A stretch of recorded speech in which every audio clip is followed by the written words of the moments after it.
He's an expert on dendrochronology, which is looking at tree rings to try and understand the history of a given place, and so I think he'll be really interesting. In addition to this speaker series, we've partnered with the UCSB Library and their UCSB Reads program to read The Big Burn by Tim Egan, which is a great book. If you haven't read it, I highly recommend it. It's fun. It's got a lot of really interesting history and politics and a little bit of fire science in it. The author, Tim Egan, is going to be speaking here at UCSB on March 4th at 7:30 in Campbell Hall.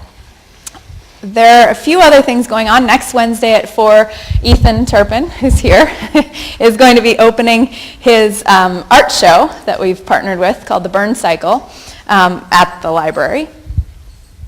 In addition, the following Wednesday, Ray Ford, who's a local reporter and always gives kind of a blow-by-blow of what's going on the fires and has also written a book on local Santa Barbara fires, is talking at the library the following Wednesday.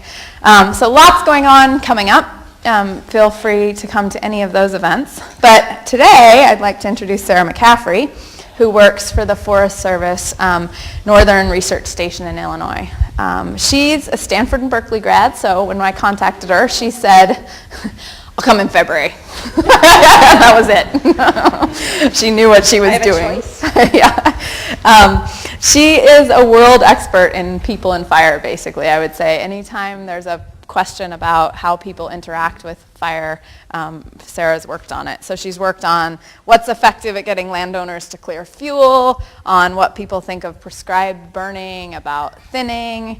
She's worked on communication in the face of fire emergencies, all sorts of these types of projects. And this is obviously of increasing importance as people move into the wildland-urban interface and are getting into the places where fires are happening more and more. And it's also sort of relevant to any problem where humans are facing risk, right? And trying to evaluate risk and decide what to do in the face of risk. So I think it has these broader implications as well.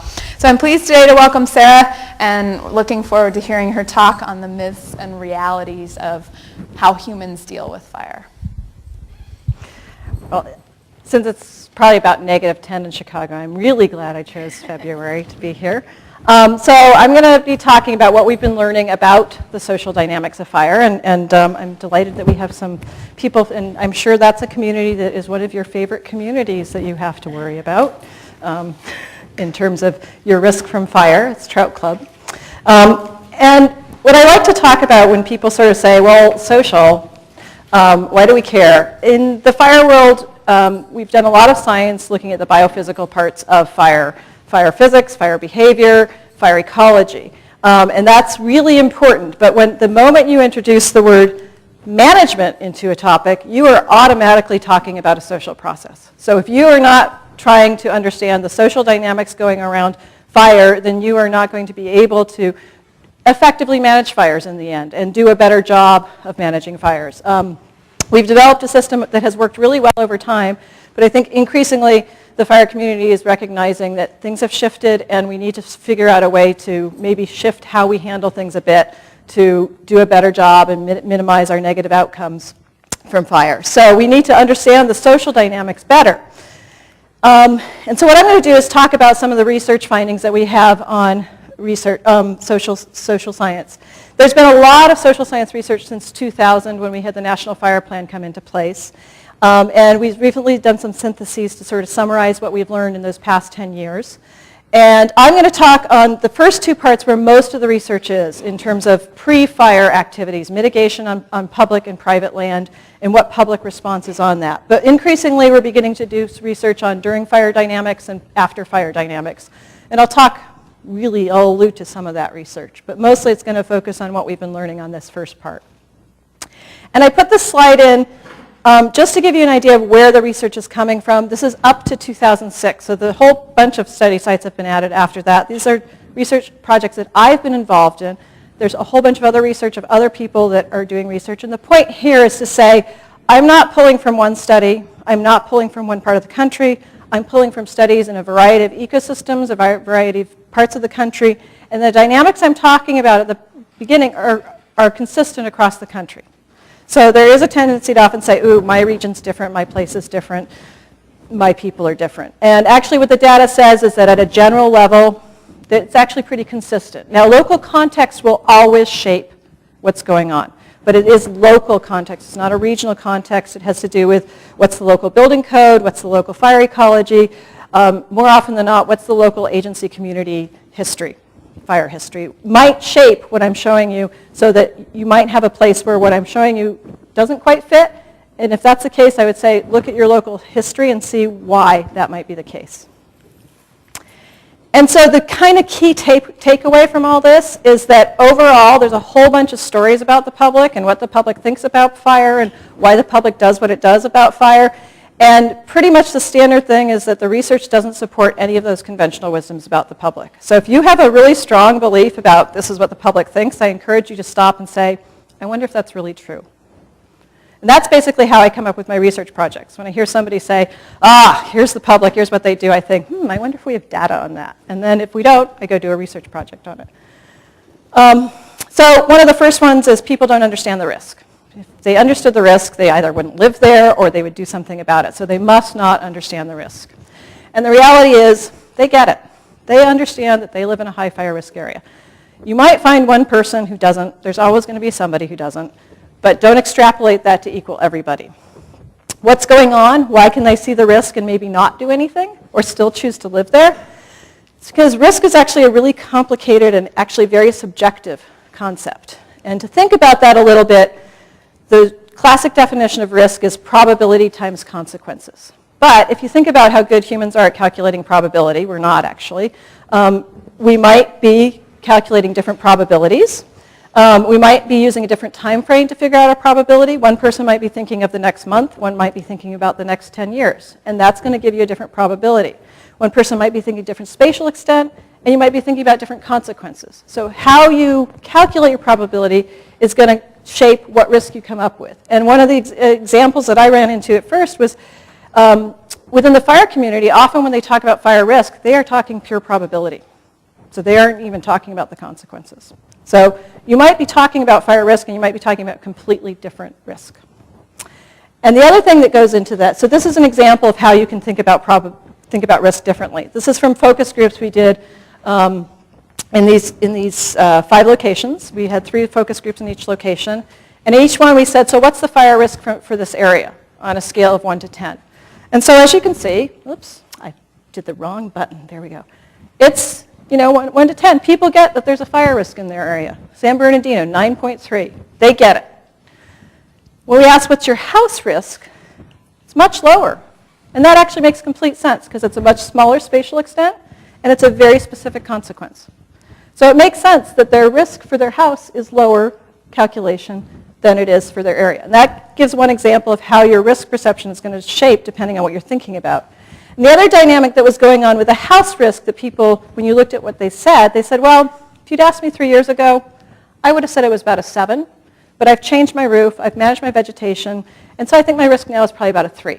So they're also taking into account things they've done to mitigate the risk. So they're calculating in a lot of different factors. The other thing about risk is how we respond to risk is a very personal thing. So we all have different responses to risk. And so in those focus groups, as I said, we had 3 different focus groups in each place. And we designed it to have one group that was people who lived kind of out in the woods in the intermix, one group who lived on the edge of town on the interface, and one group of people who lived pretty much in town. They probably weren't going to get affected by fire except in terms of smoke. But their risk of actually having the fire get to their house was pretty minimal. What's really interesting on that, when we asked about area risk, it was consistent across all our sites, and it was statistically significant difference between people who lived in town, what we call the vicinity, and people who lived out in the intermix and interface. People who lived in town came out with a higher area risk perception, risk rating, than people who lived out in the woods.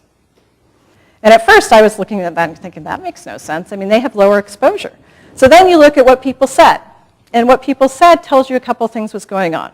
One is they were balancing the benefits. And this is actually something found in a lot of risk research, that the higher the perceived benefits of exposure to a risk, the lower the perceived risk. It's just kind of cognitive consistency. Really want to live out here. It's beautiful. It's peaceful. I can see deer out my window. And so you make the risk manageable. You see the risk is a little bit lower. The other thing that was going on, which to me was much more interesting, was self-selection.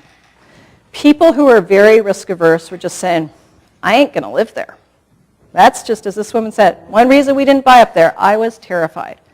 So you have self-selection of people who aren't comfortable with the risk, just choose not to live there. So kind of the idea that if we can get people to have higher risk perception in the areas, that's going to get action. They already they're comfortable with the risk. They get it. They're tolerant of it. They can live with it. So that's actually a key dynamic that I'm finding really shapes how people are responding to fires, is how their risk aversion and risk tolerance. So what all this sort of says about risk perception is that you do have to have high risk perception to act. You kind of have to recognize there's something to do that needs to be, that there's a risk exposure to decide maybe I should do something. But that in and of itself is not going to make you change and act. It's just necessary. What's going to make you act, whether it's to mitigate your property or to support or to decide that prescribed burning makes sense to you, your risk tolerance level. And it's not necessarily straightforward. So people who are risk averse can have two responses. You can either, like, I live here, it's a risk, I'm really risk averse. They either go whole hog, do everything singly possible, or they go the opposite way, in denial. I just don't want to think about it. So it's also not necessarily an automatic, how you respond isn't always the same. The trade-offs with the benefits, so you sort of make your calculation of, if I do this, I have a benefit of that. If I do that, I lose it. So they're trying to do a trade-off calculation. And oftentimes they're quite realistic ones. I'm clearing my brush, but I can only clear it so much because I live on a steep hillside and I'm worried about erosion. So they trade off the other benefits. And then individual capacity. Do I have the money? Do I have the time? What's my health? Health is a big issue with fire and prescribed burns. We'll talk about that in a minute. So it's also their capacity to engage in that mitigation will shape why, if they choose to respond or not. This is actually the first one I ran into in terms of conventional wisdom. Smokey. Smokey's taught the public to think all fire is bad. And I think we put a little bit too much burden on the bear. I think of him as escape bear, as opposed to a scapegoat, which is we sort of make it his fault. And there's really no data for this to support this idea. When we look at sort of findings, what we find is two things. One is actually there's consistent evidence that the public actually has a good and often very sophisticated understanding of fire ecology. They understand that fire is part of a lot of the landscapes they live in and it's necessary for the environment. And so right there they get that it has a beneficial ecological role. And that says that they see that fire isn't all bad. The other one is a very consistent finding that roughly 80% see prescribed fire as an acceptable management tool. And that right there, again, says they see a certain type of fire as a good thing. When they break it out, it's roughly 30% say, yes, it's a great idea, go for it, do it. And then 50% are saying, well, kind of depends on a lot of things. And I'll touch on some of the things that they think it depends on. But in general, there's very few people who say, no, absolutely not, you should never, ever use this as a tool. And the other thing that comes out is there's a very clear preference for active management. They want the landscape actively managed. Saying the option of no action, if you give them an option of preference, no action always comes out as the least preferred option. This is probably the dominant one I hear right now. How do we get the people to take responsibility? They're not taking responsibility for their property. They do. There's a very strong sense of responsibility of homeowners, but it's seen as a shared responsibility. So they recognize, I chose to live here. This is my property. I need to mitigate my property. That's my job. But they also recognize the risk is shared. So what my neighbor does on their property affects my risk. And oftentimes when they talk about their neighbor, who they're talking about is the public land management agencies. And what they end up saying is, I'll manage my risk, but you have to manage your risk. So don't come telling me to be responsible for my land if you're not being responsible for your land. And as this person says, it's not their responsibility to make sure we are safe from fire. But once they cut things down, they need to follow through on that work. But we chose to live here, so we need to protect ourselves. And this kind of gives you a different way of seeing the responsibility that they take. This is from a survey we did in Ventura County, Alachua County, which is around Gainesville, Florida, and outside Helena, Montana. And we asked people, what extent have you managed vegetation on your property? And as you can see, you know, in Ventura County, where they have a vegetation management ordinance that's pretty well enforced, all but 2% had done something.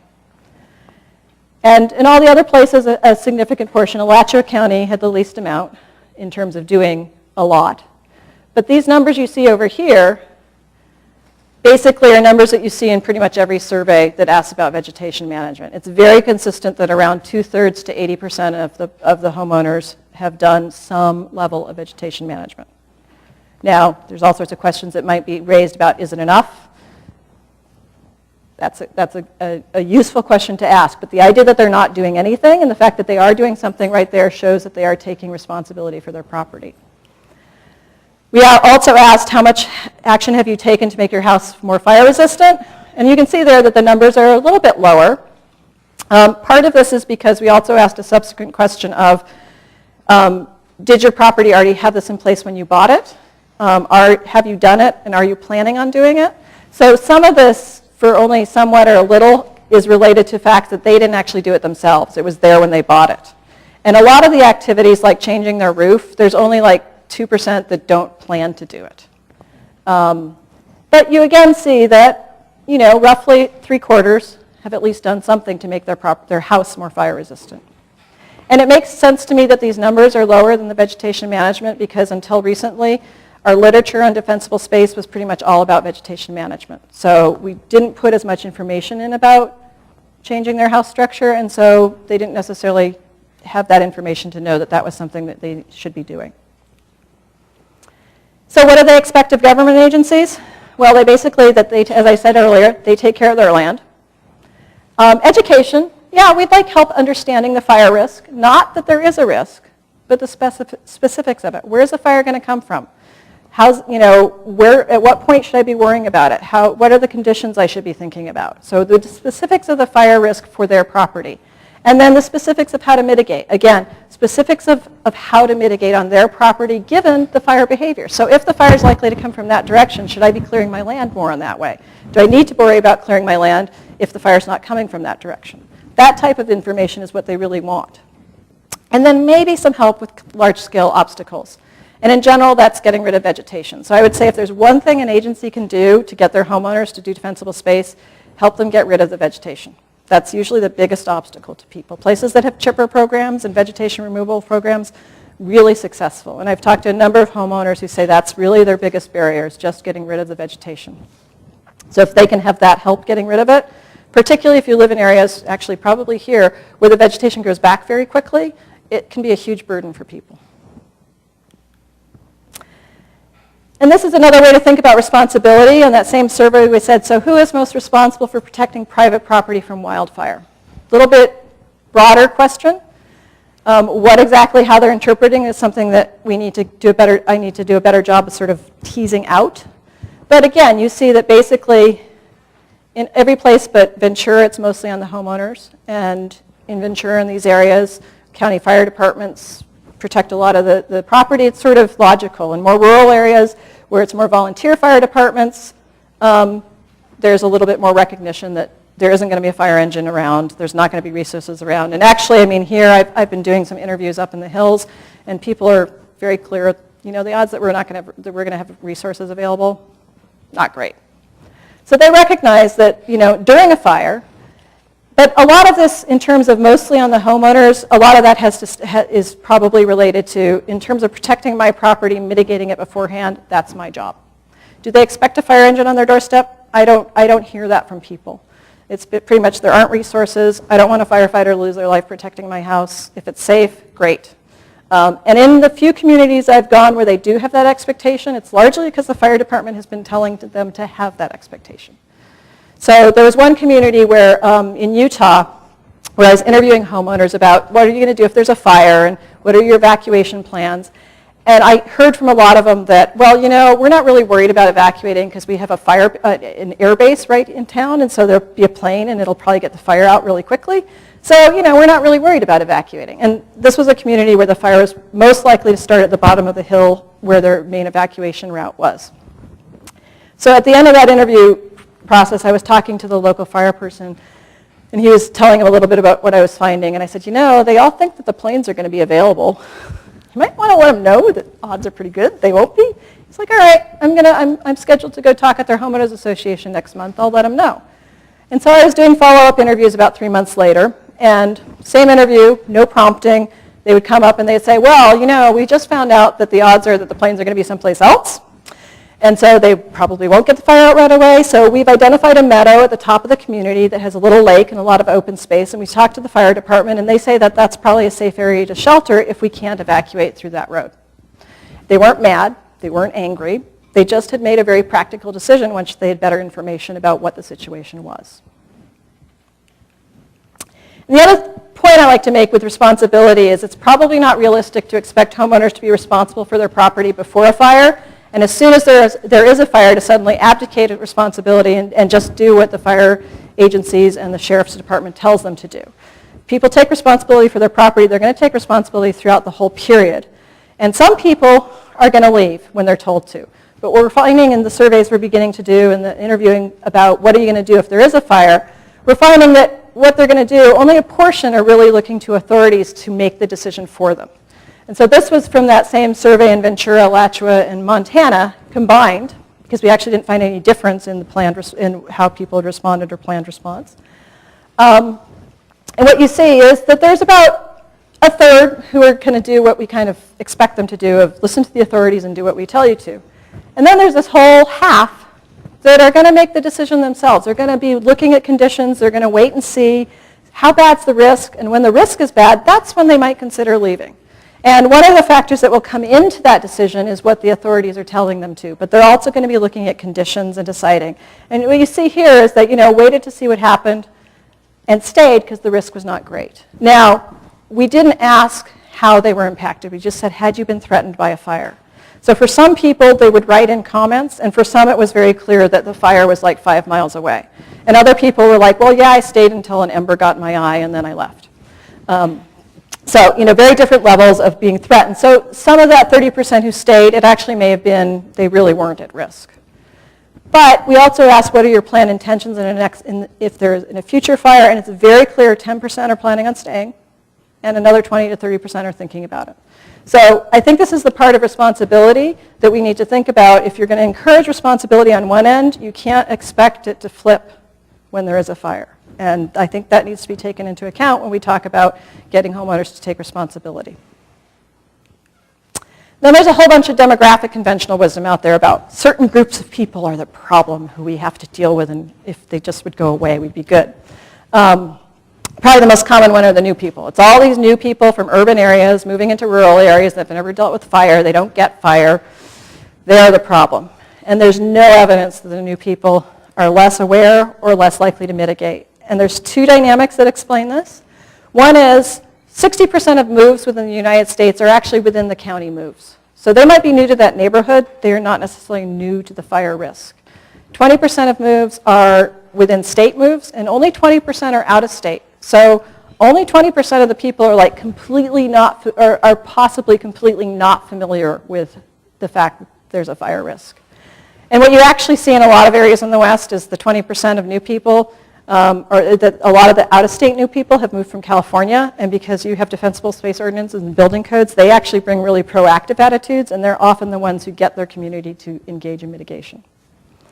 The other dynamic that's going on is a thing called confirmation bias. And this is something all humans do, which is once we form an opinion about something, we tend to give more credibility to information that reinforces that opinion and discount information that contradicts it. So think of your favorite whichever cable news channel you think is more valid and what you think of the opposite one, and that's probably confirmation bias going on.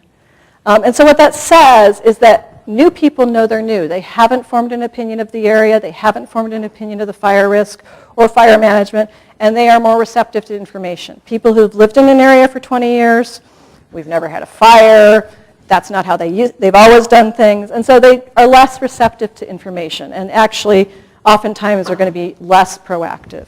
One community in Wisconsin, where I went and talked to homeowners after a fire that had burnt down some houses in the community. I talked to people who lived there for 20 years and they're like, fire's never been an issue. No, I wasn't thinking about it.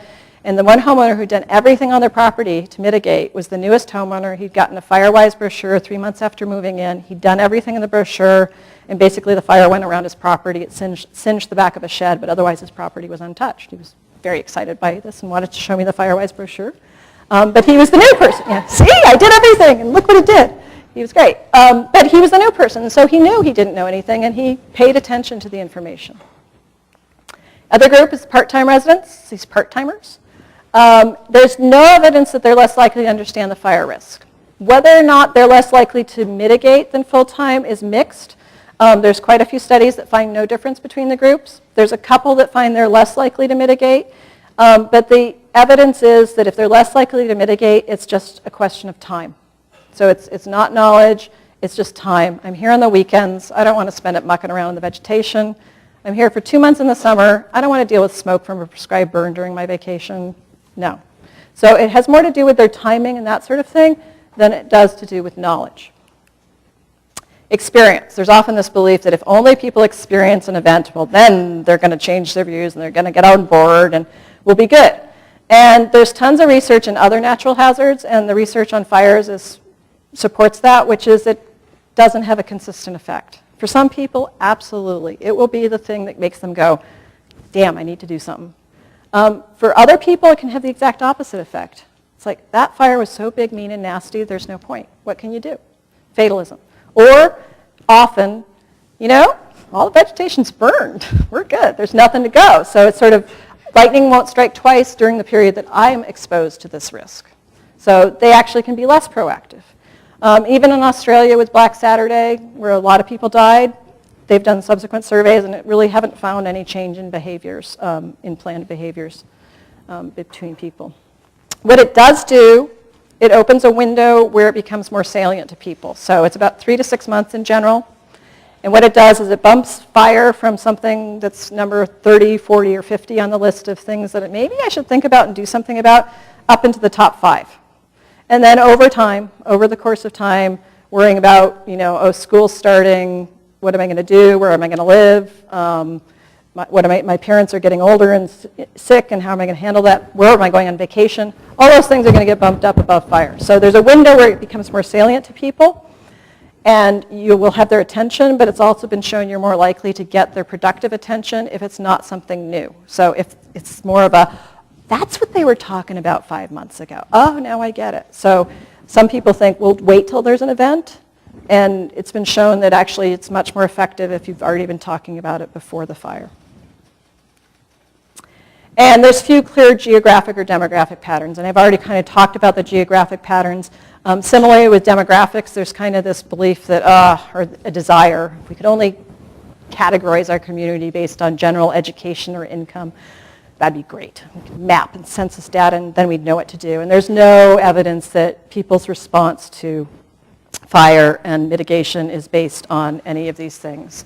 So the only really consistent one is women tend to have higher risk perception than men. That's about it. And 2 other things I just like to touch on where we don't really have studies, but they often come up as sort of conventional wisdoms of why do we let people build in these areas. Which I think is kind of a valid question at one end, but I always kind of go, where are you going to let somebody build where there isn't a natural hazard that are going to take out their house? By that logic, nobody should live in California, basically, anywhere in California, because you either have mudslides or earthquakes or fires or floods or something. So to me, it's kind of displacing the problem to a different hazard. I think it's more useful to talk about how you're using the land and building codes and that sort of thing. And then insurance, how do we get the insurance companies? If only the insurance companies will get their big stick out and make people, raise rates or give discounts. And there's not tons of evidence that that's a big influencing factor for a lot of people. For some people it will, maybe 10%. I think increasingly it's becoming more influential simply because the insurance companies are getting a little bit more interested, but they're interested in very specific locations like Southern California where their risk levels are relatively high. But in general, their exposure from wildfire is really minimal, and they really don't have an incentive to invest resources into trying to encourage homeowners to have defensible space. The other point is they're a highly regulated industry, so their ability to change rates or give discounts is actually, they have to, I believe one of the insurance companies currently going to the California Insurance Commissioner to ask about, they have to ask permission to give a $50 a year discount if you have defensible space. So their ability to give discounts is limited by regulations, and it's a highly competitive industry, so oftentimes there'll be another insurance company that will come in and supply insurance instead. And when it's really an issue is areas where that risk is so incredibly high, then there's just not, no insurance company is going to come in. So it really has a limited impact, except for in areas where the risk is high enough that the insurance companies are going to come in. And basically, it's going to be all or nothing. We're just not going to cover you. And then there's evidence that when you have no insurance, you're going to be more likely to stay. So I think with insurance companies, they have an educational role, but thinking they're going to be the silver bullet that are going to solve our problem, probably not. And just as my example I always like to give when people think, but wildfire, there's lots of exposure. In 2006, anybody want to guess what the single biggest natural event was in terms of insurance costs? Hail. Hailstorm in Indianapolis, $1.6 billion in claims. Okay, so I've gone through all these ideas about what we think shapes public views, what does shape public views. Two things. Understanding. There's a very clear link in studies, statistically significant, between how much they understand a treatment and whether they support it. So the more they understand a treatment, why it's being done, how it's being done, the more likely they are to support a treatment. And the less likely they are to be concerned about negative outcomes. So this is just one example. This is from actually Massachusetts, where you'd think people don't necessarily know tons about fire, but actually they would reference a fire from the 1950s. So they were aware of it, and they found that knowledge was the most significant predictor of approval of prescribed fire. Those with some knowledge of it were less likely to think it was too dangerous, to be concerned about its use in their homes, and to be concerned about smoke, appearance, effects on wildlife. Research I did in Incline Village, Nevada, pretty identical results to this. The ecological benefits are particularly important in shaping acceptance. That's actually what people really care about. What are the benefits of the ecological benefits of this? So this is from a survey in Wisconsin, Minnesota, and Michigan. And when we asked what's the most important consideration in forest management, much higher percentage said managing for healthy forests, opposed to reducing fire risk. And this comes across in a number of studies. As people learn about ecological benefits, their approval ratings go up. And it makes sense to me because why do they live there? They live there usually because they love nature. They want to know it's in good shape and healthy. It's a daily thing. It's a positive thing to think about. I want nature to be healthy. Thinking about fire risk, well, fire may or may not affect me. So it's not a given. It's not a positive thing to think about. It's not a daily occurrence that they're exposed to. So it makes sense to me that this is actually going to be much more important to a larger percentage of people than fire risk. Oops.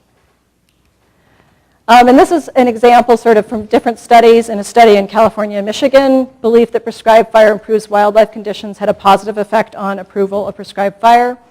In Oregon, smoke was acceptable if it helped forest health. And in Washington State, and this was a really interesting one because they actually had different groups, focus groups, urban, rural, and then they actually got an anti-smoke group for a focus group of people who had protested against smoke from various things. And even in that group, as the participants learned about the ecological benefits of fire, they began to say, okay. And I think my favorite quote from any study comes from that, which is one guy was saying, he goes, the more I'm learning about the ecological benefits of fire, the more prescribed fire, the more I'm thinking it's okay, and that's really pissing me off. He didn't like smoke, but it helped something he cared about. Two things with prescribed fire definitely shape acceptance. There are two key concerns. Escape. So in Florida, Michigan, Minnesota, and California, all three sites, concern about escape was negatively associated with acceptance of prescribed fire. But part of the issue may be that views are based on a limited sample. So in those focus groups in those 5 locations I brought up in the beginning, one of the questions we asked was, how would you feel if the agency started doing more prescribed burning? And usually the first response was, that's a terrible idea. No, absolutely not. But usually somebody would say, well, what does that mean? How does that work? And somebody would also say, but and the moderator would say, why not? And they'd say they can't control them. And then they would say, somebody in the group would say, but I think most of them go right. And then they'd have a discussion in which they'd stop and think, and they'd go, I know that now that you mention it, I bet they do. I think most of them go right. It's just that we hear about the ones that go wrong. So we start assuming that they all go wrong. So you need to tell us about all the ones that go right. And once we realize that most of them go right, then yes, absolutely, you should be doing prescribed burns. And if you look at their quotes, the only time you hear it's always the bad fires. I think they are helping us a lot. I would say approximately 5% goes out of hand. And this person actually thinks if 90% are successful, 10% escape rate. I think our escape rate is around 2%. So actually you have room to maneuver there. But so the point is that they are engaging in selection bias, where they're sampling bias, where they're taking the sample of only hearing about the ones that go wrong and assuming they all go wrong. So how can we do a better job of helping people understand all the ones that go right? Smoke is the other key one. It is important, but it's not important for any reason except for health issues. So about a third of households in the United States have somebody in it who's got a health issue that will be affected by smoke. And this is something when we had surveys, after a while when I had a survey that had a question on it about, is there somebody in your household with a respiratory issue affected by smoke? It became so consistent that it was like 28, 33, 35%, that I finally checked with a demographer, and actually if you calculate the national rates of emphysema, COPD, and asthma, it's basically a third of households in the United States have somebody in them who's affected by smoke. So what this says is for these people, very, very salient issue, something worth being very vocal about. Rest of the population, smoke is more of a nuisance. Even the people for whom it's a health problem do understand the trade-offs, and they understand that prescribed fire, I can tolerate some if it prevents smoke from a wildfire, which I have no control over. They just want warning so they can make arrangements. Either get out of town, not plan the family picnic for that day, whatever it is. It'll help us plan. And this is kind of an example from a study site up in Blodgett field station up outside of Sacramento, where they had people who would tour their treatments, and we asked them their treatment preference between prescribed fire, mechanical harvest, no action. And then we asked them how important were these various factors in deciding what your preferred treatment was. So the lower the bar, the more important it was on average. So two most important things, forest health, reducing fire hazard. That makes sense. What's next? Improving wildlife habitat, erosion potential, cost effectiveness, escape. And as you saw, the least important item of all these was smoke. Now the fire manager looked at that and told me, your data's wrong. I don't get yelled at because of recreational opportunities. Scenic quality, I get yelled at because of smoke. And when you look at, this is an average, when you look at actually the distribution, it's bimodal. So 30% of people said it was a very important consideration. Everybody else said it was not very important or not at all important. The other really important factor is trust. In that study, which was Michigan, Florida, Missouri, and California, all 4 sites, trust in the government agency was a significant predictor of approval of whether it was prescribed fire thinning or defensible space in all 4 sites. And this is another very common finding across studies. This is from a study in Oregon and Utah, and 2 things to sort of notice from this is that here you see you have evidence of the 80% that I was telling you at the beginning, and that I didn't mention, but in general, thinning tends to have a slightly higher percentage who have full confidence in a treatment in using it. But the important point is this. When they did a regression of various factors that had correlations with acceptance, trust in agency managers to use a specific practice was the only one associated with increased acceptance. And it was pretty significant. It was like for one portion of trust in the agency, and this was not the agency, this was the person implementing the practice. Trust in them, like 1 unit increase in trust for prescribed fire, I think led to a 6-unit increase in acceptance of prescribed fire.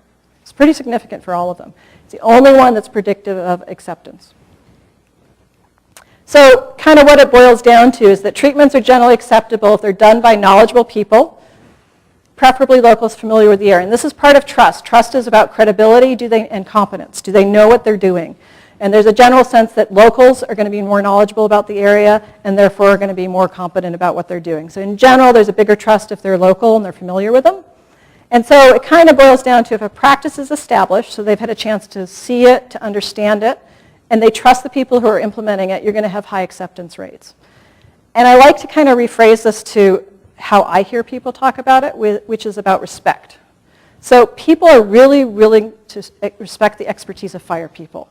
Huge credibility, and the local fire department, by the way, always has the highest trust levels in any survey. So you guys are starting off good. But they're only willing to give that respect if they feel they're being respected in turn. So they want to know that their desire to be informed and that their concerns are being heard and paid attention to. And if they feel they're being respected, they're very happy to give respect to the expertise of fire people. They have no issues with that. But if they don't feel they're getting respected, their concerns, their issues are being heard and paid attention to, they have no need to give respect back. So that's kind of how I hear people talk about it. And it's not a case of you have to obey, like, this is your concern, I'm going to do it. It's just they want to know it's been heard and it's being taken into account. So how to think about this kind of as a model. This is kind of the sort of traditional. If they just understood the fire risk, then they'd accept what we do. It's a pretty marginal, tenuous link. It's necessary, not sufficient. Do they understand what you're doing? That's the key. Ecological benefits, particularly important. Concerns matter, but they can be shaped by understanding. So if they have concern about prescribed fire escape and smoke, those can be mitigated by increased understanding. The more they understand it, the less those become a concern. The other thing to notice with concerns is that a lot of the concerns that we talk about, aesthetics, wildlife, they are as often brought up as a reason to support a treatment as they are brought up as a reason to not support the treatment. So they're not an automatic negative. The other one is trust. Do we trust the people who are giving us the information? Do we trust how they're doing it? Are they credible? Are they competent? Another thing that goes in there, what goes into that box? Anybody want to guess? Communication. Communication increases understanding, and communication increases trust. If they think you're being transparent and honest with them, that's going to help them trust what you're doing and why. If it's interactive, that helps people understand what you're doing and why you're doing it. It also helps them understand who you are and where you're coming from. So I've heard some variant of this from a number of people of, the Forest Service wanted to do more prescribed burns, and I thought that was a terrible idea. And then the local district ranger came and explained to me and told me what she was doing, and I've had a few conversations about it, and I understand why they're doing it and why they want to do it, and I'm still not really comfortable about it, but I trust Joanne, and therefore I'm okay with it. And then in terms of defensible space, this is kind of a variant of that model. It's a little bit more detailed, but it has the same basic factors of understanding. So the general model that we have is this, that if they give information about risk, then they're going to decide to act. It's actually a multi-step process. Given information about risk, they're going to consider taking action. Once they get they understand it, they understand the risk. What's the risk? What's my tolerance? Do they understand what actions I could take? What's my experience? What are the social norms? What's the community view of how it's appropriate to act? In some places that can be very important, others not as much. Going into all of that is going to be trust in your information source. Information dissemination is interactive. So once they get all this, they're going to consider taking action, but are they going to act? No, they're going to go into a trade-off analysis. And the trade-off analysis is looking at all the pros and cons of if I do this, is it worth it? Is it worth my time? Is it worth my money? What are my resource limitations? Do I have the money to do it? So a lot of people plan on changing their roofs, but it's like $20,000, so they're not going to change it before they need to. Can I get rid of the vegetation? Is it going to be effective? They don't need a 100% guarantee that their house is going to come through, but they do need some sense that if I'm going to spend $20,000 changing my roof, that it's going to have an increased chance of that their house is going to be okay. Competing values. That can be a pro. Oh, I get both wildlife. When I clear out my land, I get more birds. Great. Or it can be competing. That's a complementary value. But it can also be competing values. Lake Tahoe, I loved it. The homeowners basically, the fire department in Klein Village said you can only have 2 inches of pine needles around your property. So before the fire department would come through, they'd sweep up all the pine needles, put them in garbage bags, put them in their garage, get signed off. And then the Tahoe Regional Planning Authority requires 4 inches of pine needles because of erosion concerns. So they'd go dump all the pine needles back out and get approval from the Tahoe Regional Planning Authority. And that was the competing interest that they were dealing with. And that's how they were dealing with it, right? So that's some of the things that they're dealing with. Concern about adjacent property actions. In some cases, that can make them be more proactive. I need to be really good because my neighbors aren't. In a lot of cases, what it does is it causes them to go talk to their neighbors and work together. And in some cases, they might just decide there's no point. So it depends on the person. Social norms, and social norms can be changed. So you can have communities where the social norm is no one will ever see each other's house. And then you can develop a social norm over time that actually the social norm is neighborhood safety, and having fewer trees is going to make us all safer, and that becomes the neighborhood norm of appropriate action. Then they do that trade-off analysis. If all the factors come to, it's worth my time, they do it. If the factors basically say, it's too complicated and I'm not sure it's worth it, they won't. And I just wanted to touch on sort of in terms of homeowners and decision making because it's related to sort of this risk attitudes. We've done a survey recently in Texas, South Carolina, and Washington State where we were looking at this risk aversion, risk tolerance I talked about earlier. And basically what it shows is sort of what I've been talking about, that there's a range of responses during an evacuation. Very few people are going to leave early. They just don't see the benefit to doing that. Many are going to wait and see. It's just that, is it worth it to get out of here? About 24% of households plan to have at least one member stay and defend. So significant numbers. Now, what's really interesting is risk attitudes are associated with different responses. So people who are more risk tolerant actually do more vegetation management, and they're more likely to stay. So there is a clear idea that those who are risk tolerant they're comfortable with staying. And then also useful is several places we had fire-wise communities in the sample, and we had ones that weren't. So we could actually show that fire-wise communities were more likely to manage their vegetation than non-fire-wise. They were not more likely to have structural elements in place. But what was interesting, they were more likely to have a perceived control over their risk. And I think the control over the risk feeds back into risk tolerance and risk aversion. And so I'm going to just end by touching on a bigger picture of fire management, because I think in the end that's what we're talking about, is not just homeowners. We're talking about fire management and how do we solve this problem that we have.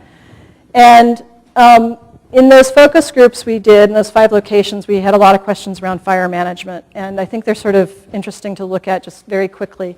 So we asked people, so how are we doing overall with fire management? The answers,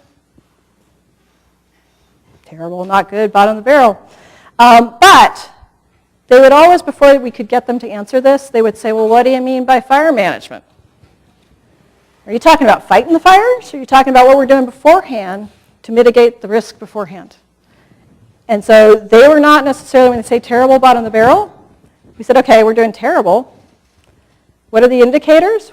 When you say we're not doing well, what is it? And it's primarily things that we're not doing before there's a fire. I'd say we're treating the effect, but we're not trying to treat the cause of what is causing the forest fires. Lack of management was what people talked about. These forests, they're not healthy, they're too dead, they're dense, they have a lot of weak trees, they're not thinned. So they really recognize that the forests need active management, and that's why we're not doing a good job with fire management. Education. The amount of education is being put out to the public about risks, but I will also note that when we asked what are we doing well, education came up as something we're doing well. I would tend to say the education often falls into this category of the other, which is, I get it, it's my neighbors who don't get it, and they need to be fixed. And you go talk to that neighbor, and they'll be like, I get it, it's my neighbors who don't get it. So there is a tendency to blame, I've got it right. Do differently. Dominant responses, again, are all things that we should do before a fire happens. Thinning, more prescribed burning, clearing out brush, zoning. And this was a case where we were generally in Forest Service areas where there's evidence of how they don't necessarily understand who gets to do what, and that the Forest Service cannot say. They're not in control of where the houses are built. And a real forest health focus. They did want more planes. I will say that's one conventional wisdom that I think holds. There's huge faith in planes, that they are an effective firefighting resource. What about if we let more natural fires burn? The first answer was generally no, that's a terrible idea. But they would always say, well, what do you mean? How would that work? And the moderator got really good about giving about a 5-minute response of what that involved, and that you had to have a plan in place, and certain conditions had to be met, and you had the resources to monitor, and all the details. And once they heard the amount of thought and planning that went into letting a fire burn, then it became, That's a no-brainer. Of course you should be doing that. This is a good idea. If you've already you've pre-validated, you know the area can take a burn without destroying it, and it needs to burn, you should let it go. So it's a case, again, that understanding, once they understood the entire process, then they support what you're doing. The qualifiers that they would put on that, they shouldn't surprise you. Do we trust the people who are doing it? Are they competent? Are they credible? Have they made the good decision? We want to know it's influenced by forest health goals, not politics. We want to know that the location has been taken into account. They're more comfortable when it's far away from houses. They want to know the decisions are based on science and expertise. And they want to know that concerns like escape and smoke have been taken into account. They don't need a guarantee that there will be no escape and there will be no smoke. They just want to know it's been taken into account in the planning. So in sum from that, fire management equals forest management for most people. Doing a reasonable job about communicating about prevention mitigation needs. There's still room for improvement, I would argue, particularly in terms of structures and how the structural elements make your house safer. A lot of people don't understand the role of embers. But there's a lot more confusion around fighting fires. And there's a lot of faith in firefighting resource ability. I should change that to availability. Increasingly, since I've done this was in 2004, people recognize in terms of a fire engine on their doorstep that that's probably not going to be available, but in terms of we have the ability to actually put out fires. There's huge faith in all the firefighting ability to go in there and get that big raging fire out. And huge faith in planes. And they are willing to make trade-offs if they understand the process and the amount of planning that goes into it. So I'd like to end with the advice that we got from those groups. At the very end, we asked everybody, so if you haven't figured it out, it's funded by the Forest Service. Please go around and just give one piece of advice. And so everybody gave it one piece of advice to the Forest Service. The dominant one, what we got by far, could you please tell us who you are, what you do, and why you're doing it? We've realized in this discussion that we actually don't know, and we would really, really like to know. And this may be about the Forest Service, but I think it applies to any agency because it's been very clear in other studies that people don't differentiate government agencies. It's probably more relevant for agencies like the Forest Service that have a multiple use authority and, not just fire, but recreation, all those sorts of things, where it's more complicated. But I think all agencies could benefit by just following that advice. The next two ones were, thank you so much for the work you do. We actually really appreciate the land you're managing and all your efforts and what you're trying to do to the land. We actually care. And thank you so much for asking us what we think. So we had invited people and offered to pay them, because that's how you do focus groups now. We wanted this middle group of people who weren't passionate about the issue. And at the end they said, can we give you the money back? We actually are so pleased you asked us what we think. We care about all these issues, but we don't have the time to go to meetings and voice our opinion. So we really appreciate the fact you asked us what we think about these things. Please make your decisions based on science, and please listen to local views. And they made a big point that they didn't just mean them. They meant the local agency people who work on the ground and are familiar with the ground. That's future Smokey. Clean up the forest. And those are some places where if you want more detail, you can find some of the actual data that supports this. So about 5 minutes for questions if people don't already have to go off anywhere.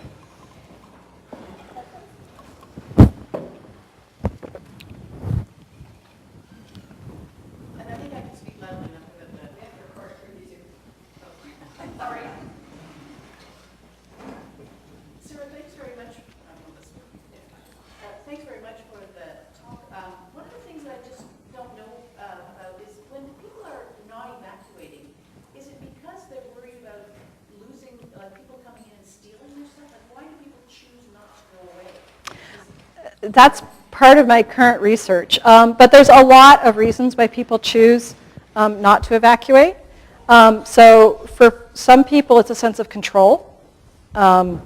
Just simply, I've evacuated before. I haven't gotten any information. I couldn't stand being out and not knowing what's going on. And being there can't be more stressful than being out and not knowing what's going on. And not being let into my property. I think, the fact once you're out, you can't go back in. I think that's a huge factor. So it's that sense of control of if you think about a fire, it creates huge uncertainty in people's lives, and what everybody are trying to do is they're desperately trying to create some certainty. And so that's part of it. I know where it is, I know where the fire is, I know the condition of my house, I'm not wondering what's going on.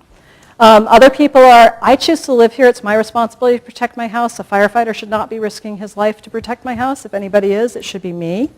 Some people have just huge investments in their house, either memories that they don't want to lose. So most people get that they'll lose their things and they're okay with that, but some people it's just the memories. That item reminds me of this and that item reminds me of that, and concern that they won't be able to actually rebuild it. There are some people who are concerned about looting, but that doesn't seem to be a dominant one. And then there's just a belief that my house is more likely to survive if I'm here to protect it. We recognize that there's not enough engines to protect the whole community, and that if I leave, that my house is more likely to be lost. And if I stay, my house is more likely to survive. And people who stay, the evidence so far is that they are well prepared. There's an association between people who are well prepared and staying. So people who are very clear that I'm going to stay seem to then go and do most of what they're supposed to do to stay. If I'm going to stay, I'm going to be well prepared and do that. Whether or not we're giving them enough information to know everything that they need to be doing, I don't know about that, but in general, they're doing what they can and what they think they need to stay as safely as possible. So, and then the final one is livestock. In a lot of places, it's just too hard to get the livestock out, and they will not leave them.